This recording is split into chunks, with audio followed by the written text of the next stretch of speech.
comecei no porão, não foi no andar de baixo. Eu tenho uma visão muito ácida, talvez seja o termo sobre isso. O conselho é uma representação da sociedade. Eu até posso, enquanto empreendedor, continuar transitando em todos os andares, mas eu começo a ter outros ocupantes nos andares. E aí eu tenho que saber que chapéu que eu estou usando. Será que eu estou no chapéu certo, nesse andar que eu estou aqui? Porque aqui eu sou executivo, mas aqui eu sou conselheiro. Aqui eu respondo para um conselho. Aí bate alguém na tua porta e fala, não, dá um jeito, porque eu estou perdendo muita grana, porque eu estou, sei lá, short nas ações. Você fala, que jeito, meu amigo?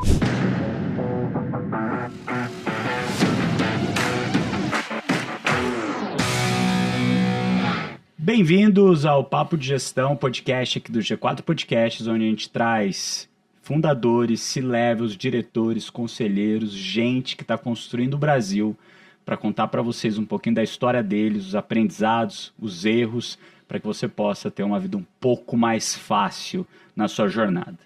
E hoje eu trago ele, que é um dos conselheiros mais respeitados do país. Ele já passou por grandes operações de setores variados. Atuou como CEO na Estácio, antes estava na Ambev, liderou, né, essa transformação da Estácio até o IPO, um baita case. Hoje ele integra alguns conselhos, como o da Cyrela, do Hospital Care, do Mais A Educação, entre outros, e tem muito conhecimento estratégico de diversos segmentos. E está aqui hoje um pouquinho para contar para a gente esses bastidores da governança, mas não só isso. Vamos explorar aí várias facetas, seja do que acontece no conselho, mas também um pouco da história dele como executivo e CEO dessas grandes empresas. Rogério Melzi, muito bem-vindo. Meu amigo, muito obrigado, uma honra, uma alegria estar aqui com vocês hoje. Vamos ver se eu consigo passar um pouquinho desses mais de 30 anos aí de história. Vai conseguir. Ele, que eu inclusive esqueci, é um dos mentores aqui do G4 Educação. Com muita alegria, tem sido uma experiência incrível, não só pelo G4, né, que para mim já é um case a ser estudado, não é? Mas pela turma que vocês reúnem aqui, a qualidade dos empreendedores, as pessoas que eu encontro, que eu conheço aqui, realmente me fazem acreditar que o Brasil tem um futuro legal. Aliás, já tem um presente legal, poderia ser melhor, mas vai ser melhor. Boa. E eu vou começar aqui já com uma pergunta difícil. Você já participou de conselhos em diversos setores diferentes, educação, saúde, construção civil, varejo. O que dá mais trabalho quando você está nessa posição de conselheiro? Entender o setor, as nuances do setor, as alavancas que fazem aquele setor funcionar ou não, ou entender a cabeça de quem está na cadeira de CEO? Eu acho que entender a cabeça é mais complicado, mas não é só do CEO, né? Porque o conselho, na verdade, ele faz uma ligação, ele é um elemento de conexão entre quem é o gestor, que a gente pensa muito no CEO, mas é todo um time que é montado pelo CEO, mas também quem são os investidores, os acionistas, né? E aí há toda uma combinação, desde famílias, controladores, investidores, private equities, e o conselho ele fica no meio, então ele precisa entender, na verdade, os dois lados, né? Ele precisa ser um anteparo, ele precisa ser permitir uma passagem fluida, né? O depara, como a gente fala. É bem complicado você entender isso, né? Porque exige uma experiência que muitas vezes o conselheiro não tem. O conselheiro muitas vezes ele chega num conselho por um conhecimento técnico. Ele é muito bom em finanças, é muito bom, sei lá, em corporação, naquela área específica, mas não tem essa sensibilidade porque não passou por todos os lados ainda, não é? Então você quer uma combinação, você quer gente que conheça sim o que vai fazer ele do ponto de vista técnico, mas tem essa sensibilidade. Sensibilidade, inclusive, de saber que você, enquanto conselheiro, já não é mais protagonista. O protagonismo está ali, agora, né? Na mão do CEO, na mão do time. Isso muitas vezes dá um trabalho maior do que parece. Qual que é, no fim, então, o papel do conselho? Eu acho que são dois papéis principais. O primeiro, o conselho é uma representação da sociedade. É um local onde os sócios deveriam, né, utilizar. Da sociedade, você diz dos sócios. Dos sócios, dos acionistas. Vamos pensar que uma empresa, quando ela vai crescendo bastante, e às vezes, Nardon, não é nem crescer do ponto de vista de ter investidores, de abrir capital. Pensa numa empresa que já está indo para a terceira, para a quarta geração, e que tem muitos primos, né? Vai ficando cada vez mais difícil o ato de governar, que é o que a gente chama de governança. Então, o conselho é uma resposta, é uma solução para que os mecanismos de decisão aconteçam de uma forma mais fluida, sem que você tenha que ter todos os sócios conversando com os executivos, porque o executivo fica maluco. Então, primeiro, é um local, sim, de deliberação que representa os sócios. E quando a gente vê essas companhias muito grandes, você pensa numa Vale, numa Petrobras, você vê que as assembleias costumam ser bastante competitivas, né? Porque é ali que os sócios escolhem os conselheiros. Porque, de novo, o poder é exercido pelo conselho. Mas segundo, e para a maioria das empresas que eu acho que vão nos ver aqui, que eu vejo no G4, o conselho tem um caráter consultivo também, não é? Um caráter de trazer conhecimento, de trazer maturidade, senioridade, de fazer um papel que muitas vezes o empreendedor, o founder, o CEO não encontra ali dentro, que é de orientar, chamar atenção, cobrar muitas vezes, questionar por que eventualmente não tem uma estratégia, ou por que a estratégia que foi definida não está sendo seguida, ser um ombro amigo muitas vezes. Então esses dois papéis para mim são os principais. Quando você consegue combinar os dois, você tem um conselho muito bom. Muito bom, cara. Tem um material que eu já mandei aqui para a turma que ouve os nossos podcasts, que é um material das diferentes salas que a gente tem para uma governança que funciona nas empresas, né? Então imagina que você tem uma casa e daí você vai ter uma sala que é a sala dos sócios. Logo embaixo dela, com uma porta ali que abre e fecha, você vai ter uma sala do conselho. Logo embaixo, uma sala dos executivos e na lateral, uma sala da família. Perfeito. E uma governança bem feita de uma empresa que já está no nível de maturidade maior, ela tem muito bem definido quem são as pessoas que sentam em cada uma das salas, quais são as pautas que deveriam ser objeto de discussão em cada uma das salas e quem tem o poder de decisão em cada uma dessas salas. Porque quando a gente é uma empresa menor, até 50, 100, 150 colaboradores, onde o empreendedor da primeira geração ainda está atuante, muitas vezes o papel de executivo se confunde com o papel de conselheiro, que se confunde com o papel de sócio, que se confunde com o papel da família. Então, quando a gente tem claridade que cada tema é um tema diferente e você tem os lugares certos para discutir eles, a governança fica muito mais simples. Então, para quem está ouvindo e ainda não ouviu um outro podcast que eu falo sobre esse tema, se você entrar lá no @bruno.nardon e mandar uma mensagem escrevendo salas, só manda isso, salas, lá na minha mensagem direta no meu Instagram, o robozinho vai entender e vai te mandar esse material de governança para você entender melhor como fazer isso na tua empresa e facilita muito o teu dia a dia. Já casando com isso, e foi isso que você trouxe, toda empresa deveria ter conselho? É o momento, né, Nardon? Esse teu exemplo é fantástico, né? Porque, e eu vejo muito isso aqui no G4, uma das grandes dificuldades que as empresas têm é entender em que momento que elas estão, né? Então, Perfeito. Você imagina que no começo, o empreendedor é tudo isso. Ele está sentado em todos os andares. E é normal que seja assim, você não tem uma estrutura, você não tem capital, não é? Mas aí essa empresa começa a dar muito certo e ela se torna um pouco vítima do próprio sucesso. Às vezes o empreendedor demora um pouco para perceber que tem que agir um pouco diferente agora, né? Então, eu até posso, enquanto empreendedor, continuar transitando em todos os andares, mas eu começo a ter outros ocupantes nos andares, não é? E aí eu tenho que saber que chapéu que eu estou usando. Será que eu estou no chapéu certo nesse andar que eu estou aqui? Porque aqui eu sou executivo, mas aqui eu sou conselheiro. Aqui eu respondo para um conselho. As empresas grandes sabem tanto disso que as próprias regras dos mercados mais modernos, né, de capitais, não permitem isso, né? Então você não pode hoje, no novo mercado, ser presidente da empresa e presidente do conselho. Você pode até ser conselheiro, é justamente pelo que você falou. O mecanismo decisório não pode se confundir. Você tem que ter, né, quem chama a atenção de um e do outro. Exatamente, de um e do outro. Então eu vejo muito aqui essa dificuldade, e eu tento explicar isso nas falas que eu faço aqui com o G4, né? Em que momento que você deve olhar com mais carinho, com mais atenção isso. Para mim, você pode ter, quando a gente pensa em conselho, a gente pensa muito naquela sala, né? Com, sei lá, 10 lugares, um vídeo e alguém na cabeceira. Mas não é isso. Um mentor é um conselheiro para você.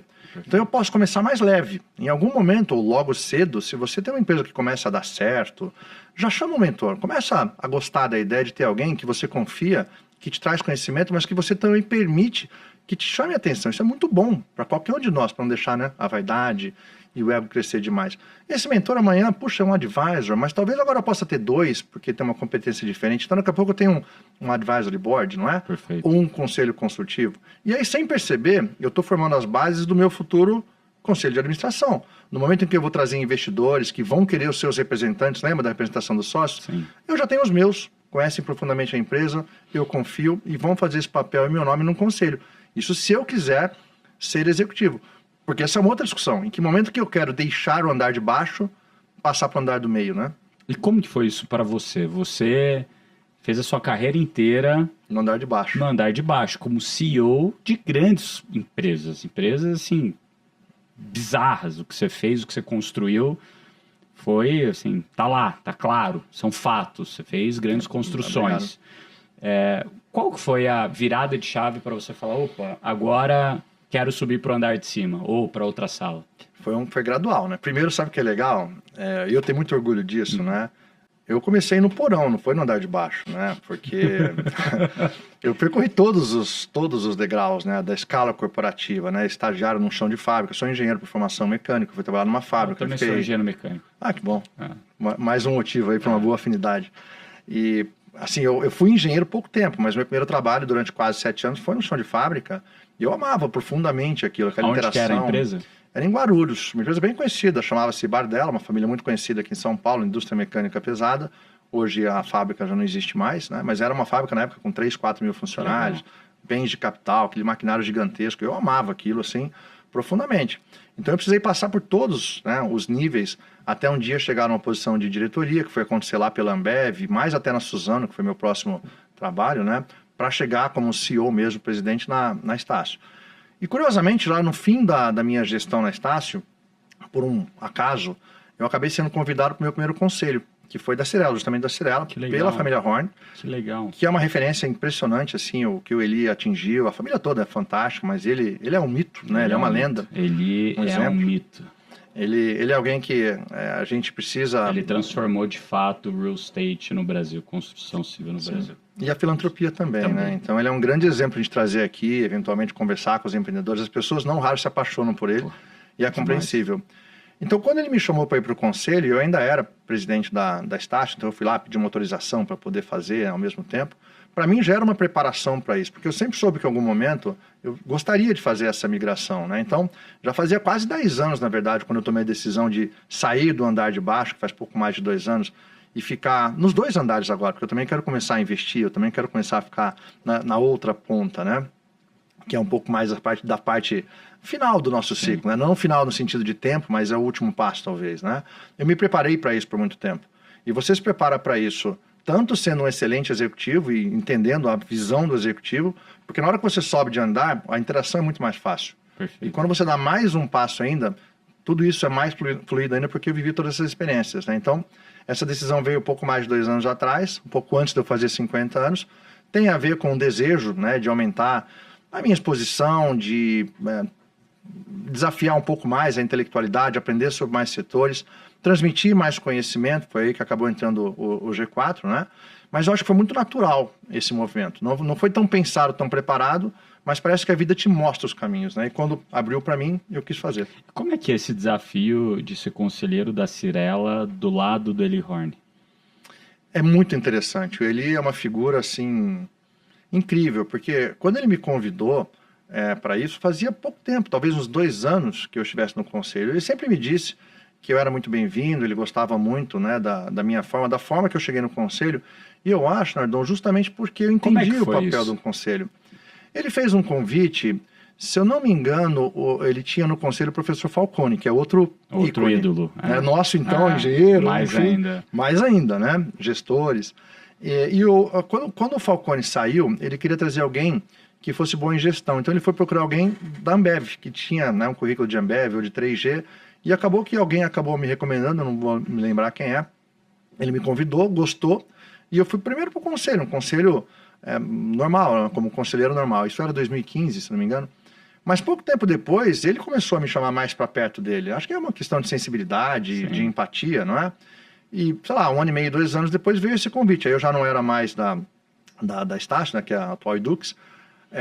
E ele me faz esse convite para ser presidente do conselho. E eu digo, Sueli, como assim? Eu não tenho essa estatura, né? Eu estou aprendendo agora, engatinhando no andar do meio. O senhor Sim. quer que... E da Cirela, uma empresa bilionária. E ele falou assim, olha, Cirela e Eli Horn são uma coisa só. Vocês precisam entender isso, o mercado precisa entender isso. O que é bom para a Cirela é bom para mim, o que é bom para mim é bom para a Cirela, a gente se confunde desse jeito. Que é uma humildade incrível, né? E ele fala, nesse momento eu acho que é melhor para a Cirela se eu tiver um presidente do conselho que nem você. Ele era o presidente do conselho. Ele era presidente do conselho. Até pouco tempo antes ele era o presidente da empresa, ele já tinha feito a sucessão, são 2 filhos, Sim. né? O Rafael e o Efraim, que são os co-presidentes da Cirela. E aí ele entendeu que também no conselho deveria haver um presidente de conselho, né? Por assim dizer, externo, que é o meu Sim. caso. E eu fiquei impressionado com a humildade. E aí eu fiz uma condição para ele. Disse assim, seu Eli, tudo bem, eu aceito, se o senhor quer, é o melhor, mas só se o senhor for co-presidente. Aí ele fala, mas por quê? Eu falo, não, porque olha, eu sei o que o senhor quer que eu organize um conselho, ajude a escolher os nomes, monte os comitês, a governança, tem uma parte burocrática que... Sim, que realmente... fiscal, auditoria. Auditoria, o senhor tá certo, já foi e tal, eu faço. Mas o senhor é a imagem da empresa, o senhor é o ícone, o senhor é a inspiração das pessoas dentro e fora. Eu não posso perder isso, a empresa não pode perder isso. Aí ele falou assim, mas eu posso? Eu falei, o senhor pode o que o senhor quiser, o senhor é controlador da empresa, vamos lá, a gente acerta, né? E de fato teve que fazer uma alteração no estatuto, então somos felizes co-presidentes, né? Há 4 termos. Legal. Papéis muito claros, ele é o grande mentor, o inspirador, o estrategista, ele é atuante, né? Óbvio que não mais como antes, mas ele dá realmente as palavras ali, né? Muito, ele faz muito em família, isso é da cultura dele. E eu aprendi a fazer toda essa parte da coordenação mesmo, né, da governança. Claro que eu ajudo, né, em muitas questões também estratégicas, mas imagina a honra que é isso, cara. Que legal, cara. Cada presente, não é? Pô, você tá maluco. Cada conselho, uma aula. E como é que é ser conselheiro de 2 co-CEOs que são filhos, segunda geração, né, do Guilherme? Como que é essa relação entre conselho, nesse caso, quando você puder abrir, mas também de outras empresas, como que é essa relação do conselho com o CEO? Ali no caso da Cirela, né, é raro você ter co-presidentes, né? Tem alguns casos, mesmo fora do Brasil, é incomum. Ali no caso, a escolha, né, do CEO, ele tem muito a ver com habilidades complementares dos dois, né? Eles têm uma idade muito parecida, e um deles é muito bom no que eu chamo o hardware, né? A parte toda do back-office, das finanças, da estratégia. E o outro é muito, muito, muito bom em incorporação, em desenho. Então, quando você põe os dois juntos, é o CEO perfeito. Então, a decisão do seu Eli passa por isso. É claro que dá um trabalho adicional de fazer a divisão de trabalho. Os diretores têm que se acostumar muitas vezes. E não é fácil, né? Existem algumas zonas cinzentas. Mas depois de vários anos... O modus operandi já está claro. Já foi incorporado. No caso, e aí não existe uma forma, né? É isso que eu te falo, que o conselheiro, sobretudo um presidente do conselho, precisa ter muita sensibilidade. Se você tenta fazer algo mecânico, porque você viu em algum lugar, não funciona. Então, a Cirela é uma realidade muito comum no Brasil, é uma família controladora, fundadora, que foi sendo diluída ao longo do tempo, né? Foi diluída no IPO, exerce o controle hoje com um pouco menos de 30% das ações, portanto tem 70% de sócios que não estão ali, né, no dia a dia. Então existe um processo de ganhar maturidade que acontece do próprio conselho, mas também, né, dos 2 co-presidentes, que eram jovens quando eles assumiram essa função. E é necessário ter uma sensibilidade para compreender isso, porque é uma família controladora, né? Então, é claro que muitas vezes pode haver um pouco de mistura, puxa, mas é CEO ou é sócio? É os 2. Né? E como é que você caminha na direção correta? De forma gradual, construindo a 4 mãos, não impondo, né? Não criando dificuldades, mas sim mostrando caminhos. Isso pode não ser tão verdade numa empresa que já é um pouco, por assim dizer, mais profissional, que já tem um CEO de mercado, que já é muito mais habituado a lidar com o conselho, né? Então, nesse caso, você pode acelerar algumas coisas, mas, de novo, não existe uma fórmula. Daí a experiência ser um fator tão importante quando você monta um conselho. E se for fazer com um empreendedor que nunca fez nem A nem B, é outra fórmula ainda, né? Que você quase que pega no colo e vai levando, né? E quando você era CEO, você tinha uma cobrança grande do curto prazo, mas também do médio prazo, certo? Ainda mais uma empresa aberta, quando vocês fizeram o IPO da Estácio, que depois virou Edux, você tem essa pressão do mercado de todo trimestre bater aquele guia, aquele guidance, né? Aquele desejo que você mostrou do que você faria. E quando você está no conselho, você tem uma visão talvez de um pouco mais longo prazo do que curto prazo.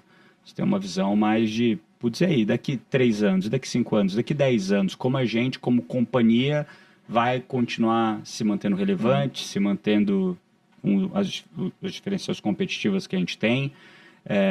Mas o papel do CEO no fim do dia é acabar juntamente, né, criando esse planejamento estratégico, mas executando essa visão que foi construída, talvez a 4 mãos, com esse time de executivos e com o conselho, para onde que a empresa precisa ir. Agora, o conselho tem visão de mais longo prazo, mas teve um trimestre ruim. E aí? Eu tenho uma visão muito ácida, talvez seja o termo sobre isso. Porque, assim, teoricamente falando, o conselho é o órgão responsável por, não por fazer, não por bolar a estratégia, mas por cobrar que ela exista, por testar se ela é sólida, por monitorar se ela está sendo executada, né? Mas é uma construção conjunta. E sim, a diretoria é muito mais responsável pela execução, portanto, uma visão mais curto-prazista. Esse é o equilíbrio normal. Mas a minha vida mostrou que aqui no Brasil, essa fórmula vai funcionar se você tiver um bom controlador. O Brasil é um país extremamente volátil, né? Você vê poucas corporations, né? Para quem não acompanha tanto, né? Por definição, uma corporation é uma entidade, uma empresa. Aqui no Brasil tem poucas, uma Renner, né? Nos Estados Unidos, a imensa maioria, hoje, né? Hoje em dia, são corporations. Então, a corporation... Que basicamente é uma empresa que não tem um sócio controlador. As ações da empresa estão diluídas entre vários sócios no mercado. Você pode ter um que tem 5%, outro que tem 10%, outro que tem 1%, outro que tem meio, e somos 100% do capital. Exatamente. Que controla a companhia. Então, vira uma corporation, que é uma empresa meio que sem dono. Naquele momento pode ter alguém que tenha mais participação e queira exercer mais poder. Exato. Mas tipicamente não tem dono. Quem lidera seria o conselho e o corpo executivo. Exatamente. Nesse caso, como é muito comum nos Estados Unidos, o poder recai muito mais sobre o conselho, daí o nome Board of Directors, inclusive, né? É um board dos diretores, perfeito. Porque eles podem ser Executive Directors, com envolvimento maior ainda, ou só diretores. A gente não trata dessa forma aqui no Brasil, não tem essa cultura ainda, mas para que você tenha, na minha opinião, pessoal, depois de 30 anos, uma visão de longo prazo num país como o Brasil, isso é muito difícil sem um controlador. Então a Cirela é um sucesso, Perfeito. Porque desde sempre tem o seu Eli. Então quando a maré sobe ou desce, você tem alguém lá, veterano, dono, dizendo, meu amigo, é o seguinte, eu já vi de tudo. Segura, né? Isso dá uma segurança, dá uma serenidade. E se tentar acontecer alguma interferência via mercado de capitais, ele tem o poder econômico e o respeito para segurar qualquer aventura maior, né? Então, eu acho que esse papel que você traz, que é muito verdadeiro, depende sim num país como o Brasil, com a cultura do Brasil, depende dessa presença. Na ausência dessa figura, cara, é um barata voa. Porque muda o tempo todo. Então, um trimestre está bom, no outro não está mais. E aí, aqui no Brasil, a gente tem aquele hábito, né? Não busca solução para tudo. Sim. Muitas vezes milagres, né? Mas, o negócio está uma bagunça geral aí fora, todo mundo está perdendo valor. Imagina agora o que está acontecendo. Ninguém sabe o que está acontecendo, né? Nós estamos, não sei quando é que vai a hora aqui, mas nós estamos... há poucos dias aconteceu essa coisa toda das tarifas, né? Nos Estados Unidos, do Trump. Ninguém tem controle. Aí bate alguém na tua porta e fala, não, dá um jeito. Porque eu estou perdendo muita grana, porque eu estou, sei lá, short nas ações. E você fala, que jeito, meu amigo? Não tem jeito agora. Não tem jeito agora. Mas na visão de 2, 3 anos tem. Pô, e numa de 10, mais ainda. Isso pode ser uma super oportunidade. Então, quando você tem um controlador no Brasil, como as grandes empresas aqui costumam ter, você faz do limão uma limonada. Porque esses momentos de tempestade, esses momentos muito ruins, eles viram grandes oportunidades. Mas quando você não tem, você toma pancada por todo lado. E aí o próprio conselho não consegue trazer muito uma visão de longo prazo. De novo, diferente dos Estados Unidos, onde muitas vezes você vê uma tentativa de tomada de controle, que é muito legal a turma aprender isso, né? Ver como é que funciona. E quem se posiciona contra é o conselho, não são acionistas. Quem bate de frente é o conselho. Não, aqui não, meu amigo. Ou então vamos negociar melhor, né? Claramente o conselho exerce esse papel. Então aqui é mais difícil, ainda. Agora, esse é um assunto interessante, porque a gente vê muita empresa fechando capital.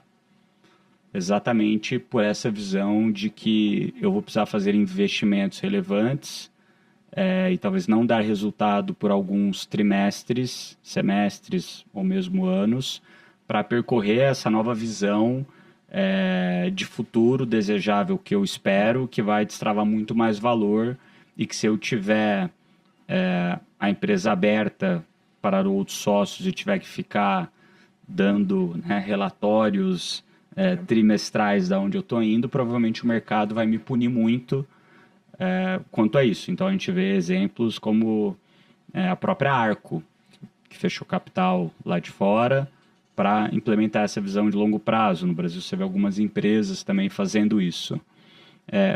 Qual a tua visão disso? A ideia de abrir capital é uma das decisões mais difíceis que qualquer empresa toma, né? Porque não é que não possa ser revertida. Você pode, né? Mas o processo de fechamento de capital ele é sangrento. Porque ele tem uma discussão na partida que é o preço que eu vou fechar o capital, né? Então você imagina, alguém comprou a ação da tua empresa no momento em que você abriu, sei lá, 100 dinheiros. Perfeito. E quando você decide fechar, geralmente você não vai fechar em alta, você vai fechar a 10. E o cara olha para você e fala, peraí, cara, você veio aqui botando na minha porta, e aí? O que eu faço agora? Meus 90 dinheiros. E aí? Como é que eu faço, né? Então não é um processo fácil, mas o que acontece? Abrir capital é muito legal, tem muitas vantagens, coloca dinheiro na empresa, aumenta teu nível de governança, mas cria muitas obrigações. A obrigação de gerar resultado constante é uma delas, mas você tem um risco gigantesco, né, de governança, qualquer coisa que acontece na empresa, agora você tem um nível de compliance, né, de exigência muito maior, então teu risco, inclusive da pessoa física, é muito grande. É muito caro, você manter as pessoas não se dão conta, mas é caríssimo, você tem que ter uma estrutura toda enfim, desde contabilidade até relação com investidores, que é uma brutalidade. Então, se você abrir o capital e você não está vendo valor em manter a empresa com capital aberto, não é? Porque, puxa vida, eu não estou ganhando nada, pelo contrário, estou tomando um calor danado, uma pressão danada, eu não consigo fazer nada porque, enfim, vai demorar para ter retorno, eu ainda gasto uma fortuna e tem um monte de risco, é melhor fechar o capital.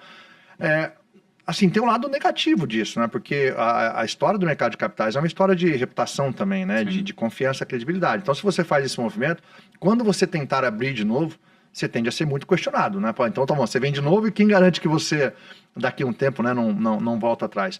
Então, não tem decisão fácil. Eu acho compreensível.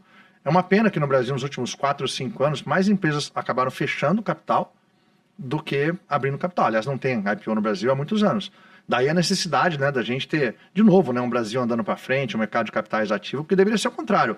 Essa ideia de fechar capital deveria, na minha opinião, não deveria existir. Ser uma exceção. Né? Virou uma regra. Quando a gente fala de governança, eu lembro que você fez uma aula, foi uma aula que a galera aplaudiu de pé no G4 Class, que é um evento que a gente tem no G4 Club, do ano passado, lá em Araxá, que a gente fez. Você contou um pouco da tua história, de como você fez a Estácio, como você transformou a Estácio. E lá tinha um pilar grande de governança. Como e o que você vê de importância na governança para uma empresa? Aquela apresentação em Araxá foi uma delícia, né? Para mim, foi a primeira vez que eu também fui ver, né, um Class, e eu fiquei fascinado. Cheguei lá, a gente se encontrou logo cedo, Sim. Não sei se você lembra, e você ficou o tempo todo ali na frente assistindo, né? Foi uma experiência incrível. O que eu fiz ali foi uma analogia. Eu acho muito mais legal você passar uma mensagem complexa fazendo analogia. E ali eu fiz uma analogia da história da Estácio, que eu participei ativamente, eu tive o prazer de ser um dos líderes. Era um timaço que a gente montou na Estácio, que é uma condição para você fazer o que foi feito lá, um super turnaround, mais, sei lá, de 30 M&As, um negócio incrível, né? Uma geração de valor absurda, mas eu fiz parte disso, não é? E eu fiz uma analogia com uma casa. Eu estava dizendo, olha, montar uma empresa, sempre no fim do dia, 3 pilares, produto, processo e pessoas. O alicerce, que para mim é um bom sistema de gestão e uma ótima cultura, né? Uma cultura organizacional bem forte. E um teto, que eu chamei de planejamento estratégico, né? Calma aí, volta lá para a galera conseguir anotar. Então os 3 pilares da casa são produtos, processos e pessoas. E daí o alicerce... O alicerce é um sistema de gestão. E debaixo dele ainda a cultura da organização, né? Tá, então é mais alicerce ainda. Cultura da organização, tá. E um telhado que eu chamo de planejamento estratégico, que é o norte, para onde eu quero ir. Estratégia, planejamento estratégico, né? Planejamento perfeito. Porque a história que eu contei da Estácio, da Edux, é que a gente fez esse trabalho ao longo de, sei lá, foram quase 10 anos, mas talvez uns 5 anos, né, dessa parte. E a história é que não existe muito uma ordem para você fazer isso. Depende da empresa, da forma que você pega. Essa é a arte do CEO, do gestor, do conselho. É identificar. Então lá eu contei como que a gente foi fazendo isso. E a brincadeira é que quando a gente chegou na Estácio, né, a analogia, era uma casa que já não estava tão bonita. Ela tinha passado por muito desgaste. Continuava sendo uma casa legal, as pessoas conheciam, a marca era querida, né? Mas ela tinha muito desgaste. Até porque havia um processo de sucessão do fundador. Sim. Enfim, era muito complexo, né? Já tinha investidores e tal. E aí... a analogia é que a gente fez todo esse processo na Estácio e a casa foi ficando muito bonita e de repente quando ela ficou bonita, você fala, não, agora, né? Agora vamos, estamos bem. Aí a vizinhança ficou feia. Foi aquela crise, né, no segundo governo da Dilma, que no caso do ensino superior foi ainda potencializada pelo FIES, aquela história do FIES, que a turma vai se lembrar, né? Então de repente a gente tinha uma casa muito bonita, e, e tinha uma vizinhança feia, né? E a história da Estácio é que a Estácio naquele momento não tinha um controlador mais. Então a analogia que eu fiz, olha, veja, tinha acabado de virar uma corporation, não tinha ainda, talvez nem aprendido a lidar com essa situação, e aconteceu isso. E aí a casa ficou bonita demais, numa vizinhança estranha, um monte de gente quis entrar. Foi essa analogia, né? Quis entrar para saquear ela. E aí eu me dei conta que faltava o muro. O muro. Né, que eu chamei de governança. Então na minha casinha, o muro é a governança, a proteção é a governança, né? E aí, isso foi o momento da minha saída, foi um momento bastante tenso e até certo ponto, para mim, pelo menos, foi bastante triste, né? Mas, enfim, aí o que eu brinquei é que quando a gente foi fazer o próximo projeto, que foi o projeto dos hospitais, né? Eu comecei... Pela governança. Pelo muro, né? Então, primeiro faz o muro, né? Não importa o que acontece aí fora. Eu adorei, cara. Que são sócios, muito, né? Eu gostei muito, cara. Tanto é, cara, que assim, quando o pessoal me pergunta, essa pergunta vem muito aqui no G4, né? A importância dos sócios que você tem, que você escolheu, que você vai escolher. Então, muitas vezes uma empresa está para ser investida, ela precisa ser investida. Você tem N tipos de investidores. Desde, né, você pode qualificar pelo tamanho, um anjo, um venture capital ou então até um private equity, dependendo do seu estágio, mas dentro desses você tem uma gama gigantesca também. Perfeito. Mais hands-on, menos hands-on, mais ousado, menos ousado, mais pró-empresário, menos pró-empresário, mais agressivo, menos agressivo, né? E, cara, você está casando. Então a escolha, isso é tua governança. Sim. O teu muro é melhor ou pior em função disso, porque se alguém pula fora, se alguém entra em desacordo com você, é como você criar uma brecha no muro, né? Exatamente. Você vai ser invadido. Cara, foi assim, para mim, uma das melhores aulas que a gente teve. E olha que é difícil, né? De superar a galera. Esse class agora também tiveram duas ali que foram difíceis. Foi o pai do Neymar junto com o Alfredo abrindo... Cara, a história do Neymar, ele abriu lá os contratos, daí você via lá o primeiro contrato dele com o Santos, quanto que ele ganhava, daí o contrato, o primeiro patrocínio que ele teve, cara, assim... Queria ver essa, e o Alfredo, hein? Imagina o que virou lá. Não, foi muito bom, e logo depois dele foi o Amir Klink. Que é sensacional. Esse cara, eu já sabia toda a história...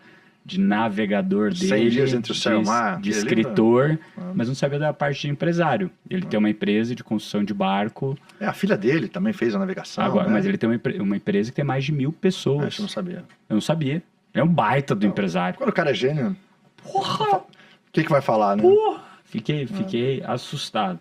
Agora, quando a gente pensa em governança, né, que você falou bem aí, a importância dos sócios que você tem, desses sócios estarem alinhados, de ter claro o papel de cada sócio, ter claro o papel de decisão, quem toma decisão, quem não toma, para tomar decisão e tal. Mas a gente também fala sobre gente, né? Porque no fim do dia, imagina mesmo que você esteja num conselho ou esteja entre sócios, quando você não é só um sócio controlador, como é o caso da Cirela, que é o Eli Horn ainda, que dá muito, né, o toca o bumbo, que você tem mais gente ali na sala que decide. Como que funciona a vaidade, o ego, a falta de escuta nesses conselhos no fim do dia de mais sócios? Às vezes não vou dizer que é fatal, né, mas é muito grave. Assim, você tem duas situações, né, Dom, que me vem à cabeça. A primeira é quando você tem uma discussão entre sócios mesmo, né? Então você tem uma falta de sintonia, uma visão que mudou, estágios diferentes de vida, ou então você tem uma sociedade que funcionou bem por um momento, né? E de repente alguém entrou um problema financeiro, alguma coisa familiar, e aí mudou. Então você começa a ter um embate no nível do sócio que ele acaba sendo, se é uma empresa maior, né, que já tem uma representação através do seu conselho, invariavelmente isso vai escorregar para o conselho. E aí você vai começar a ter um certo conflito ali dentro, que muitas vezes se resolve só na governança mesmo. O que é governança? Aí é no voto, aí é no contrato, aí é muito chato quando acontece na hora que isso. Chega nessa hora é a pior hora do mundo. Exatamente. O contrato você faz para não precisar usar. Exatamente. Mas se precisar usar, que ele esteja bem feito. Mas que nos traz exatamente essa lição. A gente faz exatamente pensando, não, isso aqui, veja bem, né? Mas não é verdade. Então tem que tomar um super cuidado. O acordo de acionistas, os direitos que você tem, porque se a coisa degringolar, vai ser usado contra você. E muitas vezes o papel, aí sim, de um presidente de um conselho, de um conselheiro independente, que é outro ente muito importante. Esqueci de falar isso, até me desculpe, mas dentro da composição de um conselho, é muito importante que, além dos representantes do sócio, você tenha os independentes. O independente, ele não tem lado. Então, ele está fazendo o juízo dela, né? Com base no conhecimento do que é melhor para o CNPJ, a empresa, né? E nesse momento de conflito, os independentes têm um papel, assim, muito, muito grande. Inclusive de apaziguar, de procurar um caminho comum. Então, quando isso acontece, muito complicado. Mas tem um outro lado também, que às vezes está tudo muito bem, obrigado, mas tem conselheiros que não entendem seu papel. Perfeito. E que trazem uma vaidade muito grande, que são pessoas muito orgulhosas e que às vezes chegam invadindo um espaço, ou porque não percebem que não é mais o momento de ser, né, o que você foi enquanto executivo. O show não é mais seu. Você agora virou bastidores, você não está mais em campo, você no máximo é um coach ali da equipe. Ou porque de fato não consegue controlar esse impulso. Então muitas vezes eu estou vendo que existe um problema na empresa e eu quero atravessar e, sei lá, resolver, bypassar. Eu não posso fazer isso. Eu tenho que entender que parte do meu trabalho é fazer com que o executivo resolva isso. A não ser que seja uma coisa muito grave que possa colocar em risco, eu jamais deveria fazer isso. O meu trabalho, olha, alertar, mostrar, ensinar, e se por acaso, isso é uma coisa muito importante. Quando o conselho percebe que a gestão não é boa, ele tem a obrigação de avaliar. Trocar. Se não, de trocar. Mas não de agir em nome do executivo, que muitas vezes eu acabo vendo. E aí, cara, dá um problemão, porque o executivo não aceita. Porque ele entende, né, que está tendo uma invasão, não está tendo o respaldo que deveria ter. Aí, de novo, eu olho muito a figura do presidente do conselho e dos independentes como sempre os elementos que podem ajudar muito a apaziguar essas coisas. Às vezes indo no sócio. Ó, presta atenção, está acontecendo isso aqui, vamos tomar alguns cuidados. Outras vezes chamando o executivo, ó, senta aqui do meu lado. Deixa eu te contar um pouquinho como é que é o riscado, né? O rabo não abana o cachorro, né? Presta atenção. E por isso que eu acho que o papel é tão valioso de você ter bons conselheiros ao seu lado, né? Para cima e para baixo. Perfeito.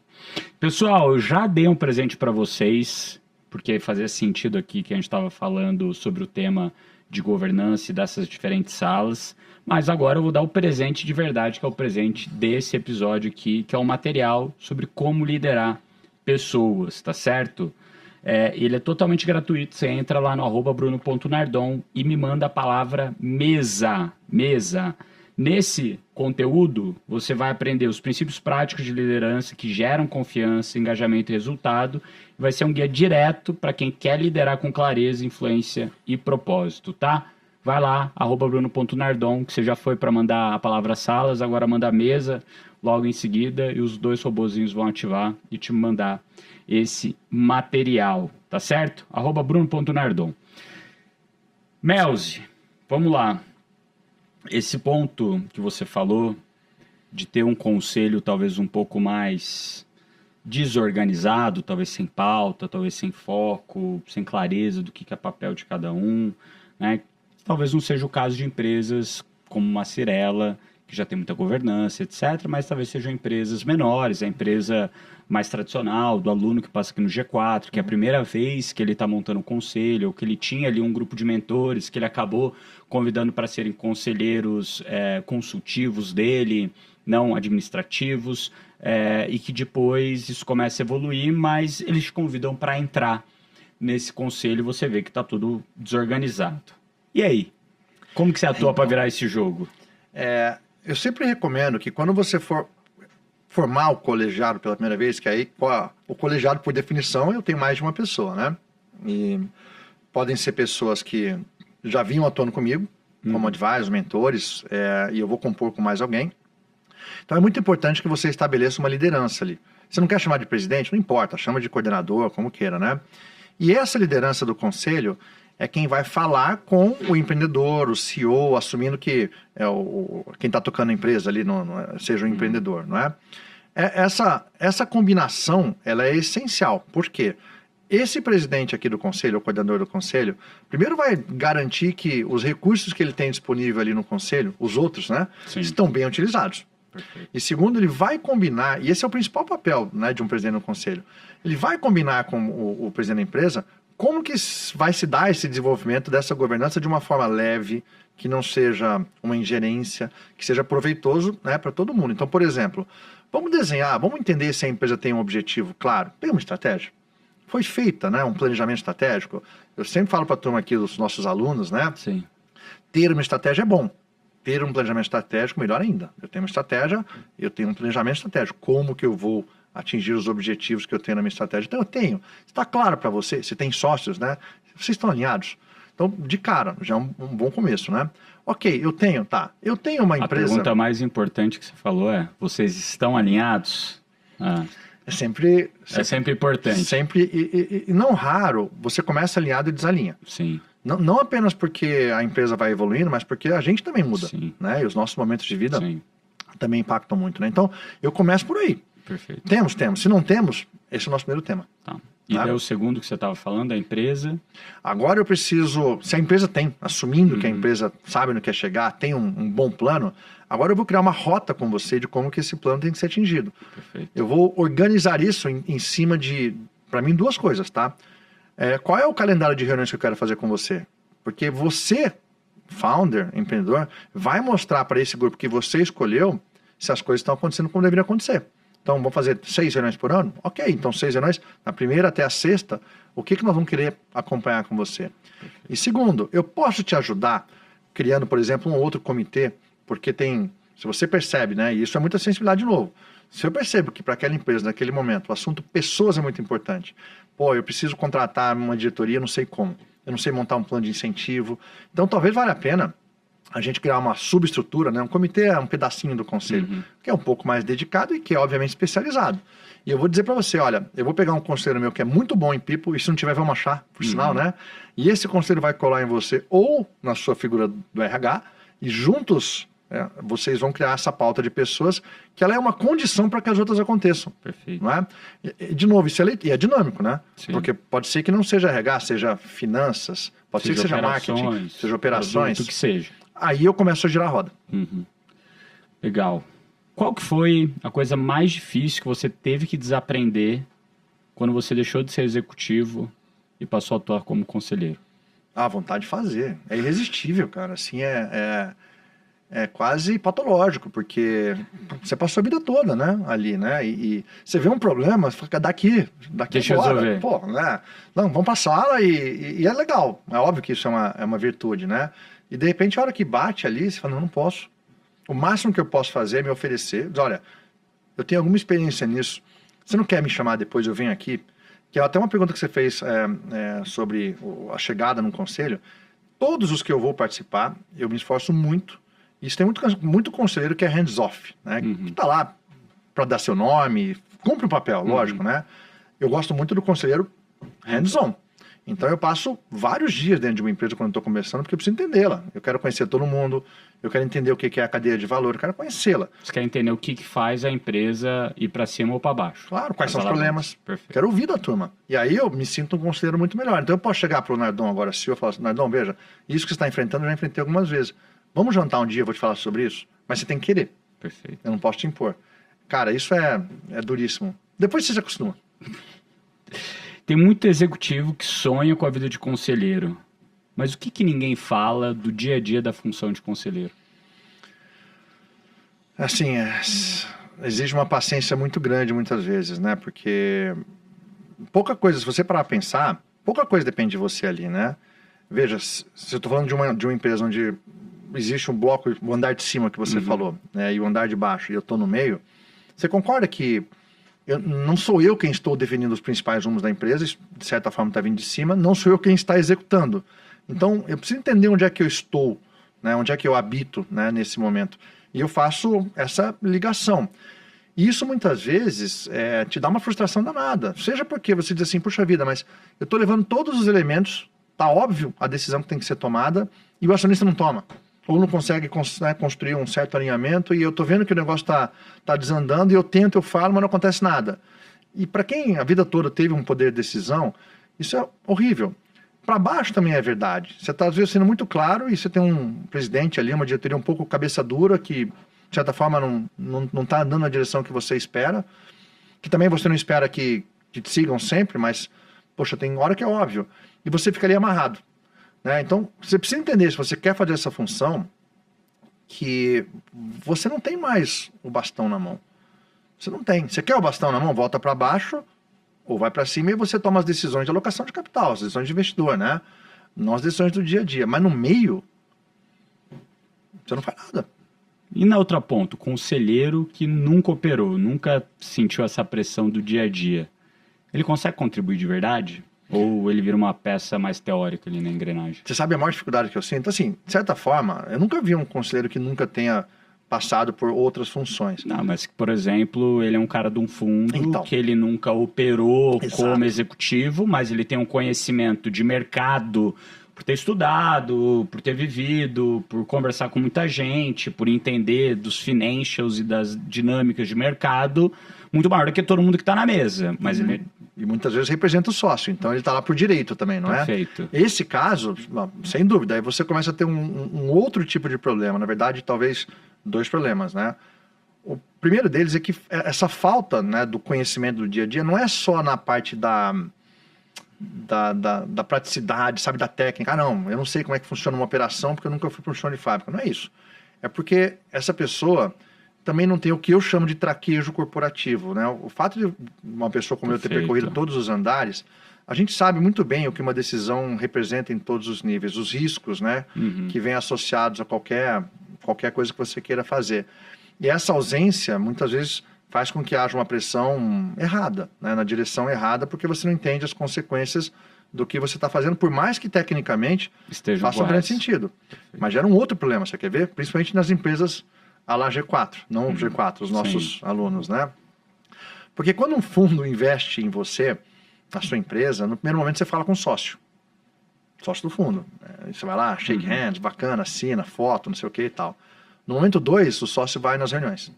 No 3, ele vai em menos reuniões. Dali para frente, ele manda o analista. Tá tudo certo, o analista passa a ser membro do conselho. É um direito, não é? Mas o founder não gosta disso, porque ele se sente desprestigiado. Eu me acostumei a falar com sócio, então se agora eu estou tendo... Não importa o conhecimento técnico, né? Perfeito.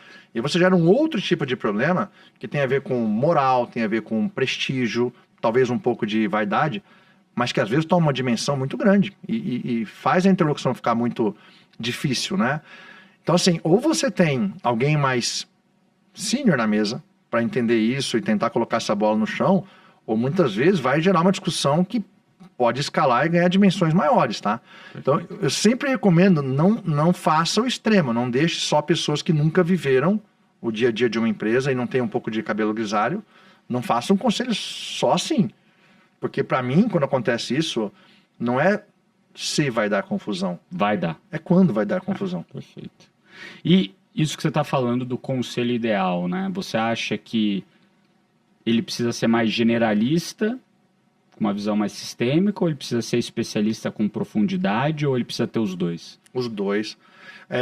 Eu acho o generalista para um conselho mais importante, porque você parte do princípio que o especialista tem que estar na organização, né? Então, perfeito. Se eu estou no mercado como auxiliar de incorporação, toda a excelência está ali, né? Claro que o seu Eli é um monstro em incorporação, mas toda a excelência está embaixo. Então, eu prefiro, num primeiro momento, colocar competências, conhecimentos que não estão ali. Pode ser desde governança corporativa, uma empresa que quer passar por um processo de transformação digital, vai trazer alguém, né, que já viveu isso, alguém que quer fazer um processo de internacionalização. Então, você usa o conselho num primeiro momento para fechar essas lacunas. Porém, você vai perceber em algum momento que ter alguém muito bom do setor tem outro valor. Perfeito. Porque ele cobra muito melhor. Né? O conselho, às vezes, é difícil você chegar a alguém que tem um conhecimento técnico muito grande e tirar o melhor. Mas quando você põe alguém na sala que é tão bom quanto, e principalmente quando você percebe que o empreendedor, o diretor respeita, aí você tem o melhor dos mundos, porque a hora que o pau vai comer naquele tema, você senta para trás e deixa os dois se pegarem lá. E é muito legal isso. Muito bom. Qual foi o maior desafio que você teve como CEO na sua carreira? Eu acho que a Estácio, para mim, foi um momento... Sim, mas um caso que aconteceu lá que você possa contar. Esse da governança, essa parte final O final não foi tão bom, até por isso talvez tenha sido, né, algo que eu nunca vou esquecer. Mas o que aconteceu ali, a questão da governança ali, ela foi se perdendo, né? Sim. Enfim, pelo menos no meu... Quando eu falo essas coisas, é bom deixar claro, é meu ponto de vista. Obviamente, se a história for contada por outros, né? Vai ter outros pontos de vista. Vai ter outro ângulo e é assim que funciona a vida, né? Mas a minha percepção é que toda uma construção que levou quase uma década, ela foi se perdendo no momento em que a gente deixou de ter o nosso muro, né? E a situação, a Estácio naquela época devia ter quase 20 mil funcionários, né? Caramba, que loucura. Não, incrível. Era Tamanho que era de empresa? uma receita bruta de uns 4 a 5 bi, chegou a valer 10 bi na bolsa. Que loucura. Era muito Grande. legal. Mais de 500 mil alunos, né, ativos. E é presente em 24 estados, e eu ia em todos o tempo todo. Eu sou um dos poucos caras que você vai ver que foi para Roraima, para Macapá, muitas vezes. O Brasil é incrível, é muito legal. Então, o que aconteceu? Nesse período, quando começou a se deteriorar, por assim dizer, e foi acentuado pela crise financeira, pelo problema do FIES, eu experimentei pela primeira vez aquela ideia do CEO ser solitário. Porque eu já não tinha, eu fui perdendo a interlocução com o conselho naquele momento, e, de novo, a responsabilidade, no mínimo, é compartilhada minha também, Sim. ok quanto a isso. Eu sempre achei que não era, porque eu acho que o conselho sempre é o mais maduro, o mais experiente, então você espera que o conselho ajude mais do que seja ajudado nesse momento, mas eu fui perdendo isso. E eu olhava para baixo e dizia, toda essa história magnífica de quase 10 anos, de essa empresa incrível, ela tem que ser preservada dessas discussões que estão acontecendo, que parece que não vão para o bom caminho, né?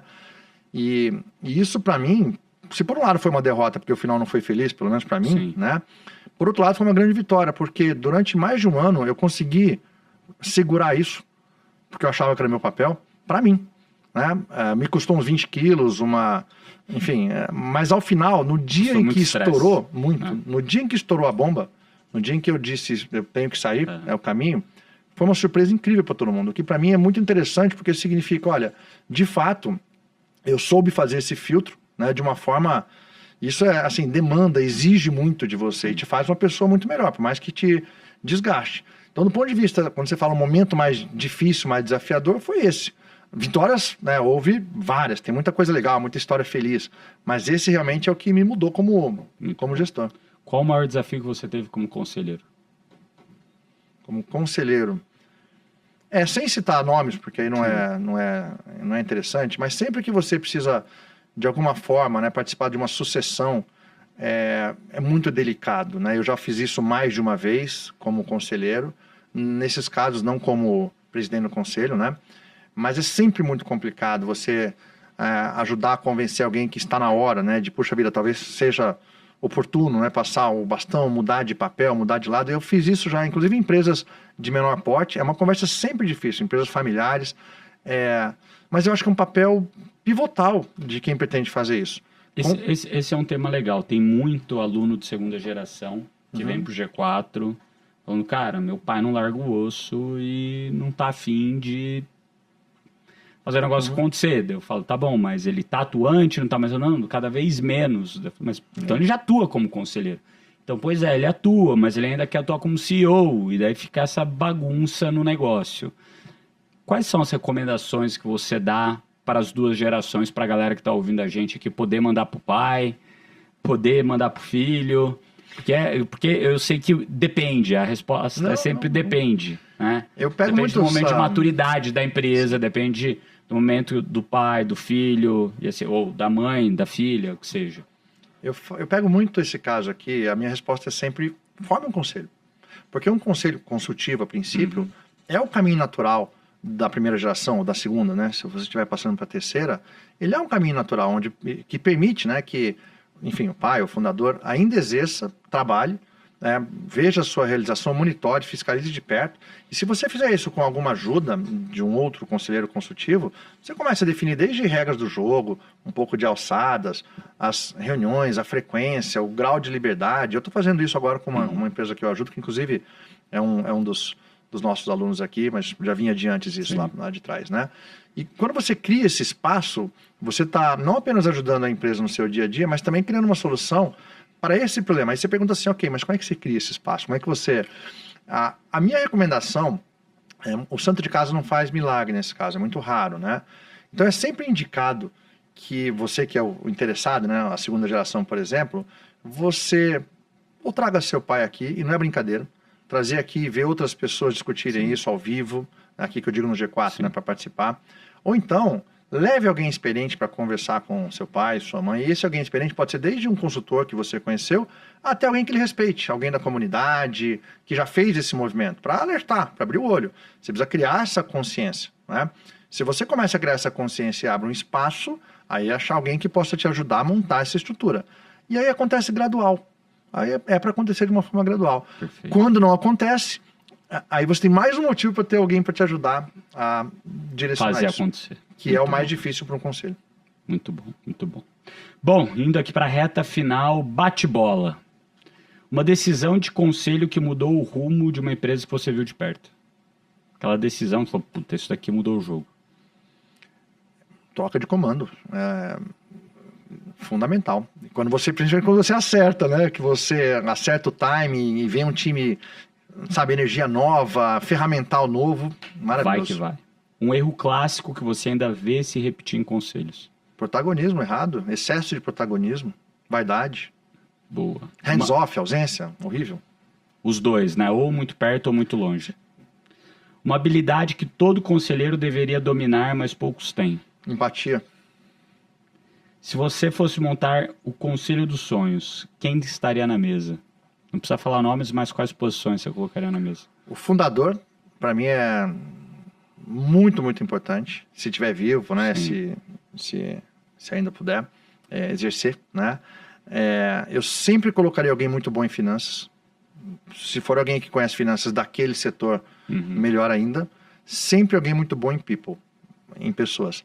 Se eu tenho essa tríade, eu tenho conhecimento setorial, eu tenho conhecimento intrínseco. Se o fundador não pode, é legal ter alguém do setor muito respeitado. Com esses dois eu começo. Aí você tem alguém muito bom em governança, que afinal de contas você vai querer evoluir nessa direção, né? Mas para mim a tríade é essa aí. Muito bom. Algum recado que você quer deixar para a turma? Aqui no G4, eu me dei muito bem aqui, eu gosto muito daqui, por vários motivos, gosto, né, enfim, estou conhecendo cada vez mais aqui os nossos founders, né? Adoro a turma que frequenta aqui, os meninos que tocam dia a dia e amo, né? Os empreendedores que eu estou conhecendo aqui são incríveis. O que eu vi aqui, que é muito legal e tem muito a ver com a nossa conversa, é que aqui é um lugar muito legal para você fazer uma jornada. Não é para fazer... É óbvio, você precisa vir aqui a primeira vez, tem um programa, né? Mas aqui é um lugar muito interessante para você calibrar bem o que a sua empresa precisa. Não só porque você vai aprender com bons mentores, mas porque você vai conversar com gente aqui que ou está passando ou já passou por, né, situações semelhantes. Então, quando tem um conselho, quando colocar uma diretoria financeira mais parruda, em que momento que eu tenho que criar um sistema de gestão, começar a me preocupar com processos, eu tenho uma oportunidade aqui de ser investido, né? Eu preciso ter um local onde eu possa ser acompanhado ao longo dessa jornada. Eu chamo isso de ganhar o kit empresarial. Transforme o seu bom negócio, que é muito baseado na sua intuição, no seu empreendedorismo, em uma grande empresa. E você faz isso trazendo elementos que as grandes empresas desenvolveram ao longo de décadas, né? Perfeito. Na dose certa. Eu acho que aqui você tem um local muito legal para te acompanhar e te ajudando a montar o Lego, né? O que eu trago, quando que eu trago. Eu desconheço um outro local no Brasil, não tinha visto, não sei se tem, mas desconheço onde você pode fazer isso. Então, eu estou muito feliz de estar aqui, espero que a turma venha mais aqui para a gente se encontrar. Elzi, muito obrigado. Baita papo. Eu que agradeço. Para te seguir, como que a gente faz? Eu tô com o LinkedIn, agora eu resolvi abrir a vida. Resolvi abrir um pouco mais. Você sabe que é curioso porque durante muito tempo, enquanto executivo, eu não quis fazer isso. Sim. Até por uma estratégia, mas agora eu vou começar pelo LinkedIn. Então, Rogério Melzi. Isso aí. Galera, para seguir, Rogério Melzi. Me sigam aí, @bruno.nardon, @G4 Educação, @G4 Podcasts. Dá um like se você está vendo o vídeo no YouTube, comenta aqui nos comentários o que você mais gostou, quem que são os próximos convidados que você gostaria. Se está ouvindo no Spotify, avalia com 5 estrelas, compartilha com seus amigos, com seus pais, com seus filhos, com quem precisa ouvir esse podcast, tá certo? Mais um para conta e até o próximo episódio. Valeu, galera!